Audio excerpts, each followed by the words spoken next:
Okay, this is going to be like a super fast and easy how to buy a camera. There's nothing wrong with gray market. Obviously, it depends on who you buy it from. All about gray market lenses. As I've said before many times, everything changes twice a year. Nikon's going to roll out their new crap in June or July for a release in August or September, something like that, which is what it always does. This is their 100th anniversary. If you can hold off on buying anything until their announcement, I would do so. Even if once they announce, obviously it'll be several months later before they release anything, that means prices will fluctuate. Fujifilm, for example, is supposed to have a lens and camera sale sometime around Easter. That's what I've been told anyway, for example. On Nikon stuff, the one thing that people forget, like, what? I want the best camera, so what should I get? They always fail to tell me. It's like, what's the budget and what are you going to be using it for? The really fast and easy way to answer that is currently, right now, gray market D810s are pretty cheap, about $1,800. For landscape and portraiture, it doesn't get any better than that. Awesome! Nikon D810, landscape and portraiture, Nikon D810. Everything else, Nikon D500. That's not to say you can't do landscapes, and you obviously not to say you can't do portraiture with the D500. You do have to work with the fact that there is a crop factor and the dynamic range is less, especially for landscape photography where dynamic range is so incredibly important. Nikon D500 is kind of easy and fast to blow out specular highlights. This is a camera made for seeing in the dark, basically. It is designed that way. Nice tight pixel pitch. If you're actually able to scale it up, it would be like basically a 40 megapixel sensor. So the pixel density or number of translational photo sites per square millimeter on this sensor is basically the same as on the Nikon D810, which is 36 megapixels, which I also happen to have in the background back there. So Nikon D500, I mean, there is no question. Right now, period. I don't give a damn what camera company is for.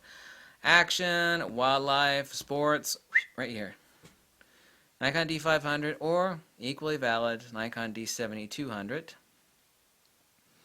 However, the buffer capacity and no, it's still the D500, but the D500 costs a lot more than D7200. So if you want action, sports, wildlife, it's going to be the D500, or if you want the cheaper version of that, it would be basically the D7200. Everything else for portraiture and landscape, there's no way in hell I'm ever going to recommend a Nikon D600. I've still got 3 Nikon D3s, which is absolutely ridiculous. I mean, the cameras now are selling for like $780. I mean, that camera is awesome. That camera came out, it was nearly $5,300 and some dollars. That camera is incredible. It even still has a recording feature for leaving a voice note on any and every photograph. I wish cameras today had that feature. That's a 2008 camera. It's almost 10 years old. But it's still incredible, and they don't make them like that anymore. So the question is what do you plan on shooting, and what the hell is the budget? I never talk about nor recommend dinkies like D3000, D5000 series, not that they're not valid, but ultimately they're not.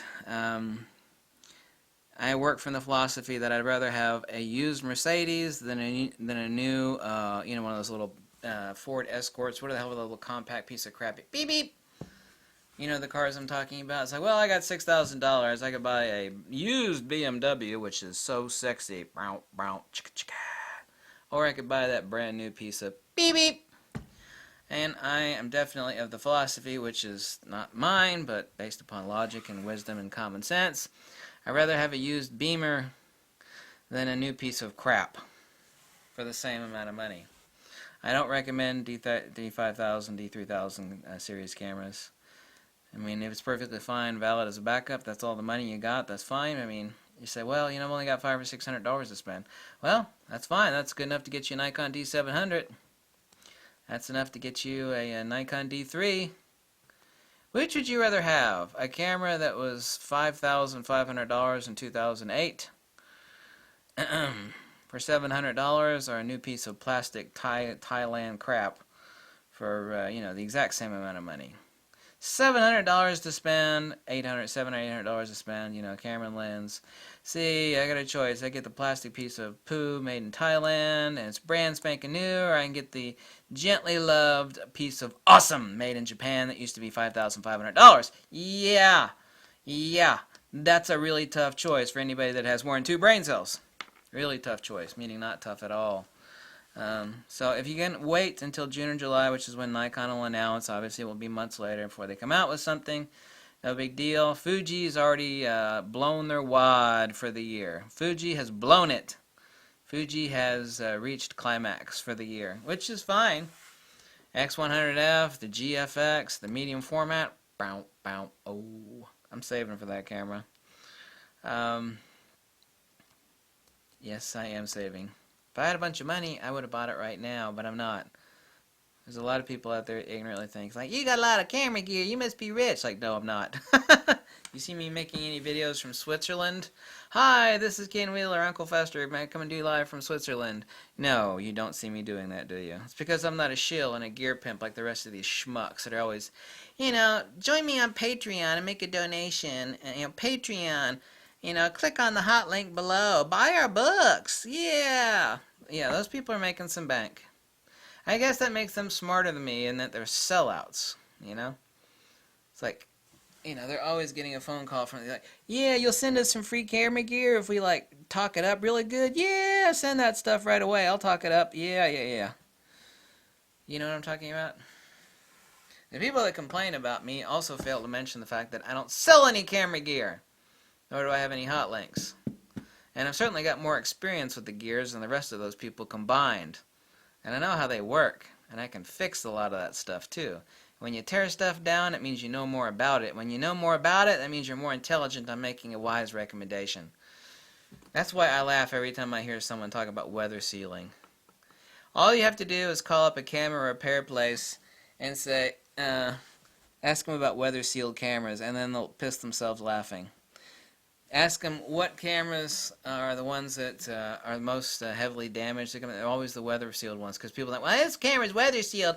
I'm going to take it out in an ice storm. Yeah, because it's weather resistant. That doesn't mean anything. All the people at camera stores laugh. That's where they make their bread and butter. What? What did you say? They make their bread and butter off of stupid people that take weather resistant cameras and lenses out in bad weather. Because they don't last. They don't last at all. There's nothing that's weather resistant in photography. It's absolute bullshit. I know about where they put the O-rings. I know about this. I know about that. I know what they do.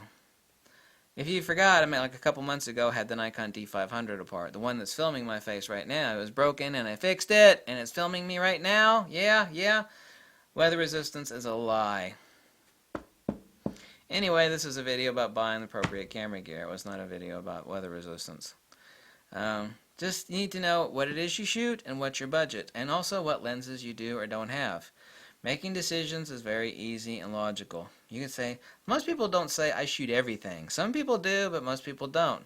Like I mostly do portraiture and landscape. Well, Nikon D500 isn't for you. Get like a gray market D810 or D800E. Cheap. You'll be happy. D500 is perfectly fine for portraiture and landscape, but not really. This is not what I would pick up to go out and take pictures of little houses on the prairie and, the floating, waves of grass. This is not the camera for that. It's not. I can drive a Cadillac out on the back dirt roads, It's not good for that. That is what that's what you bring a Jeep for, right? You don't. See. Right tool for the right job. Ever heard of that one? There you go. That's the way it works. Isn't that simple? What's your budget? What do you shoot? Portrait landscape, did a D810, gray market, use D800E. If you could hold off, wait until the middle of June or July before you buy anything. Fujifilm has already blown its wad for this year, so Fujifilm ain't going to come out with any more surprises. They're going to come out with one more lens. But, if you're waiting on Fujifilm, there's no more mysteries for this year. At least none on the horizon. Fujifilm brought out a lot of stuff in the past 6 or 7 months. Now it's time for them to catch their breath. So, if you're a Fujifilm buyer, you know everything already. The Nikon people, they need to wait because this is their 100th anniversary and the news is going to hit. Like poo hitting a fan right about June or July. People are going to go, what? That's what's going to happen. And they're going to go, damn, I just bought that camera. Now Nikon came out with this awesome piece of stuff. I got to have it. I just bought this camera.